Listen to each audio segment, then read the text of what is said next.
Lone Star, Ice and Fire, a novel by L.E. Brady, published by Coral Press. Prologue. Austin, Texas, 1989. Sonny Blaine felt raw dismay upon seeing the image reflected back from his mirror.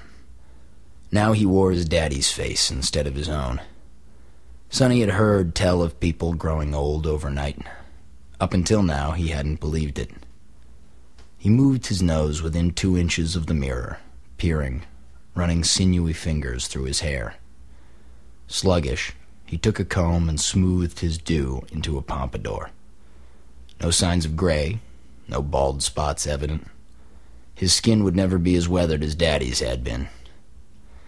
Big Billy J. Blaine had labored hard all his life in the sun-baked southern oil fields. Sonny earned his living, mostly by night, playing blues guitar. The real change showed in Sonny's eyes. Exhausted, haunted, they reflected the crush of responsibilities that had embraced him in the last 5 days. For an instant, he clutched a pendant he wore about his neck, and then dropped the necklace out of sight, inside his collar, next to his heart. Cinching his bolo tie, he nodded grimly at the reflection. He turned away, walking toward a grouping of photographs on the wall. Some of the photos were top-line professional work. Others were pictures taken at home with cheesy cameras. Family photos of generations past and present were intermixed with performance shots and the proofs of music magazine covers. Sonny gazed at each photo for a few minutes. One of his favorites was his parents in their wedding day. Big Billy J. posed in his Sunday suit, wearing the very bolo tie that now encircled Sonny's throat. Sonny's daddy had been tall and powerfully built. His deadly good looks were complemented perfectly by a sly, crooked smile. His bride, Ruby Crawford Blaine, looked unusually pretty in the picture. She wore a simple white gown, her auburn hair swept back under a veil. Plain, pale, and slight, Mama hailed from the pioneer stock. She normally did not photograph as well as this. The photo, hand-painted in the old-fashioned way, captured the couple's love. Next to the wedding picture hung a blown-up snapshot of Sonny, one arm slung around the shoulders of his little brother Walker. The photo was now more than 20 years old. The occasion was Sonny's 18th birthday bash. Walker grinned at Sonny, his fedora pulled down on his forehead, a loner guitar gripped to his chest. Sonny's younger self stared back at Walker, a real serious look on his mug. His favorite instrument to this day, a '65 Fender Telecaster, hung strapped to his shoulders. Only 15 years old in the photo, Walker was as scrawny as a guinea rooster. Sonny, already tall and muscular, sported a tousled mop of hair. Even back then, they hardly looked like kin. Walker favored Mama's side as much as Sonny resembled Daddy's.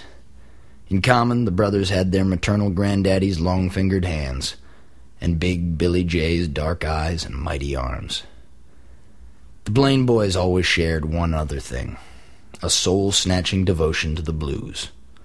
Soul-snatching. Already the rumors started. People were craving the supernatural. Things like this didn't just happen. At a crossroads yet? Folklore had it that at the junction of highways 49 and 61 in Clarksdale, Mississippi, Scratch had traded Delta bluesman Robert Johnson a black magic guitar for his eternal soul. Not such a bad deal for a man who was likely to end up in hell anyways, what with the bluesy lifestyle he was leading. And anyone who ever saw Firewalker Blaine play that damn guitar of his would tell you that he had worked it like something possessed. It was a stupid folktale, a good image to sling a blues or two around. It was a story Sonny had used to scare Walker when they were kids. He'd never before considered what Johnson's family must have thought of those gruesome rumors. Feeling his throat tighten, Sonny made himself look away. He stepped carefully over cardboard boxes filled with reel-to-reel tapes and crossed over to a window seat. Stored guitars, in various stages of assembly, littered the room. Sonny sat. The warmth of dust-speckled Texas sunlight pushed through the curtains. He picked up a battered blonde Fender guitar. He didn't bother plugging it in. Instead, he turned the instrument face down on his lap, running his calloused fingertips across letters carved into the finish on the back. He flipped the guitar around, worrying the tuning pegs a turn or two. Second nature, Sonny tapped his foot 3 times and fell into a whispered shuffle run. He emptied his mind through his hands, letting for a moment the caress of music soothe him. Then he heard the baby start to fuss. He put the guitar back on the stand and hurried into the bedroom next door. Scylla lay asleep on her side, a cascade of long red hair hiding her face. She was already dressed in stockings and a low-cut black sheath. One of her breasts was pulled free of the neckline.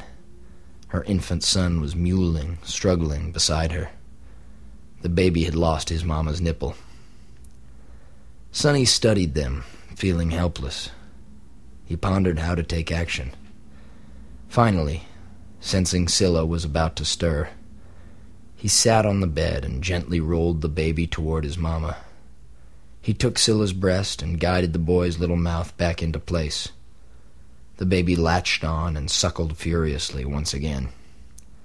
Sonny lightly stroked the baby's sweaty down curls. He whispered, "That's the way, little man. Easy now." The child's eyes closed as he fell into the rhythm of feeding. Scylla stirred, murmuring her husband's name. Sonny hushed her, stroking her cheek with his fingertips. She seemed to fall back into a quiet slumber. Sonny crept from the room, shutting the door noiselessly behind him. He hoped Mama and Baby could both catch a little more sleep before it was time to leave. Sonny went down to the kitchen. He wandered to the window and gazed out at the rose garden beyond. He lit a cigarette, and from force of habit, he switched on a countertop radio. The song playing, Ghost of T-Bone, was a Take No Prisoners instrumental. The guitar work was radiant, pure and true Walker. Sonny reached to turn the radio off, but stopped short. Hand poised just shy of the volume knob, he let the piece flow over and through him. To listen to Walker's playing was like talking straight truth with him. Same as listening to him go nuts howling his raspy laugh, or fighting to still his frequent tears. Walker had never held anything back. When the song finished, an uncharacteristically solemn jock said, "Of course, that was the inimitable Firewalker Blaine. We'll all miss you, man. Keep listening for more. We're playing tribute all day long to this unequaled Texas bluesman. And don't you all forget about the public memorial service this afternoon. Go on out and pay your last respects."